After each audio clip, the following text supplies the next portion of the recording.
నమస్తే friends, welcome back to Shreshta kitchen. నేను మీ రవలి. ఇవాళ ఒక రుచికరమైన పచ్చడి రెసిపీ చూపించబోతున్నాను.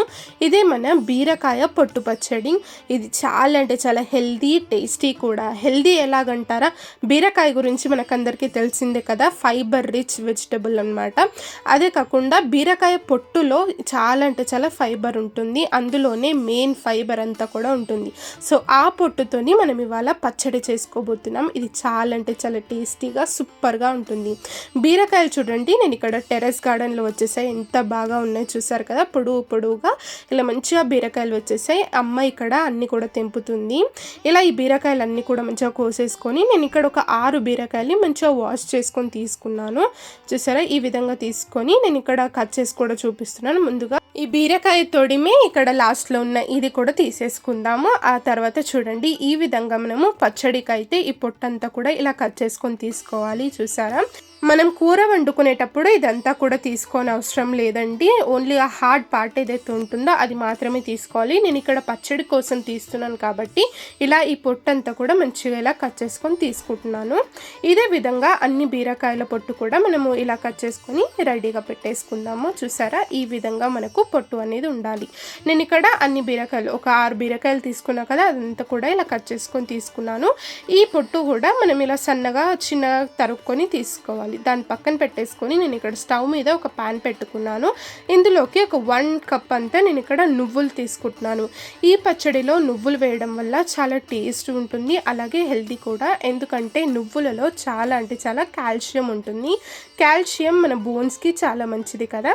ఇలా నువ్వులు కాస్త చిటుపట్లాడేంత వరకు దోరగా చిన్న ఫ్లేమ్లో మనము దీన్ని బాగా వేయించుకోవాలి. చూసారా, ఈ విధంగా వేయించుకున్నాక నేను ఇక్కడ బౌల్లో సపరేట్గా పెట్టేసుకున్నాను. ఇప్పుడు ఇదే ప్యాన్లోకి ఒక 1 స్పూన్ అంత ఆయిల్ వేసుకోవాలి. ఆ తర్వాత ఒక 1 స్పూన్ అంత జీలకర్ర వేసుకున్నాను. జీలకర్ర మంచిగా కొంచెం వేయించుకోవాలి. ఇలా జీలకర్ర మంచిగా వేగుతూ ఉన్నప్పుడు ఇందులోకి ఒక 15 పచ్చిమిర్చి నేను ఇక్కడ తీసుకున్నాను. మనము ఈ బీరకాయ పొట్టు పచ్చడిలోకి పచ్చిమిర్చి వేస్తామండి కారం కోసం. మీరు మీ కారంకి తగ్గట్టు పచ్చిమిర్చి వేసుకోవచ్చు. ఇలా పచ్చిమిర్చి మంచిగా వేగుతూ ఉన్నప్పుడు ఇందులోకి ఒక 15 వెల్లుల్లి రెబ్బలు నేను ఇక్కడ వేస్తున్నాను. పొట్టు తీసుకొని ఇందులోకి వేసుకోవాలి. మంచి ఫ్లేవర్ ఉంటుంది వెల్లుల్లి వేయడం వల్ల. మీరు ఇప్పుడు వేయొద్దనుకుంటే మీరు పోపు వేసుకుంటాం కదా, అప్పుడైనా కూడా వెల్లుల్లి వేసుకోవచ్చు దంచుకొని. ఇప్పుడు ఇలా వెల్లుల్లి కూడా వేసుకున్నాక ఇందులోకి ఒక చిన్న నిమ్మకాయ సైజ్ అంతా చింతపండు వేసాను. చింతపండు వలన మంచి రుచి వస్తుంది, మంచి పులుపు యాడ్ అవుతుంది పచ్చడికి.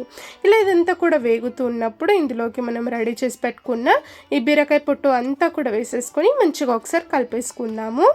ఈ బీరకాయ పొట్టు అంతా కూడా వేసుకున్నాక మంటను మీడియం ఫ్లేమ్లో పెట్టుకొని మంచిగా ఇలా కలుపుతూ ఉండాలండి. బీరకాయ పొట్టు అంతా కూడా మంచిగా సాఫ్ట్గా మగ్గేంత వరకు బాగా కలుపుతూ ఉండాలి. సో ఇక్కడ చూడండి, బీరకాయ ఈ విధంగా మంచిగా మగ్గిపోయాక నేను ఇక్కడ స్టవ్ ఆఫ్ చేసేసుకొని ఈ మిశ్రమం అంతా కూడా చల్లారి పెట్టుకుంటాను. ఇప్పుడు నేను ఇక్కడ ఒక మిక్సీ జార్ తీసుకున్నాను. ముందుగా మనం వేయించి పెట్టుకున్న నువ్వులన్నీ కూడా వేసుకొని ఇది ఒకసారి బాగా గ్రైండ్ చేసుకొని తీసుకుందాము మెత్తగా. చూసారా, ఈ విధంగా పొడి చేసుకొని పక్కన పెట్టుకోవాలి. ఇప్పుడు ఇందులోకి మనము రెడీ చేసి పెట్టుకుని బీరకాయ మిక్చర్ అంతా కూడా వేసేసుకొని మనకు రుచికి సరిపడా ఉప్పు కూడా వేసేసుకుందాం. ఇక్కడే ఉప్పు వేసుకొని మనం గ్రైండ్ చేసుకునేటప్పుడు ఒక చిన్న గ్లాస్ అంత వాటర్ వేసుకుంటూ మంచిగా మనము పచ్చడిని గ్రైండ్ చేసుకొని తీసుకోవాలి. ఇక్కడ నేను చూపిస్తున్నాను చూడండి, ఈ విధంగా వచ్చే వరకు మనం వాటర్ వేసుకొని మంచిగా గ్రైండ్ చేసుకొని తీసుకోవాలి. ఇలా ఈ పచ్చడి రెడీ చేసుకున్నాక దీన్ని మనం పోపు ప్రిపేర్ చేసుకుందాం. దీనికోసము నేను ఇక్కడ స్టవ్ మీద ఇందులోకి ఒక 2 టేబుల్ స్పూన్ల ఆయిల్ తీసుకున్నాను. ఇందులోకి ఒక 1/2 స్పూన్ అంత ఆవాలు, 1/2 స్పూన్ జీలకర్ర, ఒక 4 ఎండుమిర్చి తీసుకున్నాను. అలాగే కరివేపాకు కూడా వేసుకొని ఈ పోపు అంతా కూడా ఒకసారి బాగా కలిపేసుకుందాం. ఇలా ఇదంతా కూడా వేగిపోయాక నేను ఇక్కడ స్టవ్ ఆఫ్ చేసుకొని మనం ముందుగా ప్రిపేర్ చేసి పెట్టుకున్న పచ్చడి అంతా కూడా ఇందులోకి వేసేసుకోవాలి. ఇలా ఈ పోపులో పచ్చడి అంతా కూడా కలిసేంత వరకు ఒకసారి బాగా కలిపేసుకొని వేడి వేడి అన్నంలో సర్వ్ చేసుకుంటే చాలా అంటే చాలా టేస్టీగా ఉంటుంది. అలాగే ఇడ్లీ దోశలోకి కూడా సూపర్గా సెట్ అవుతుంది.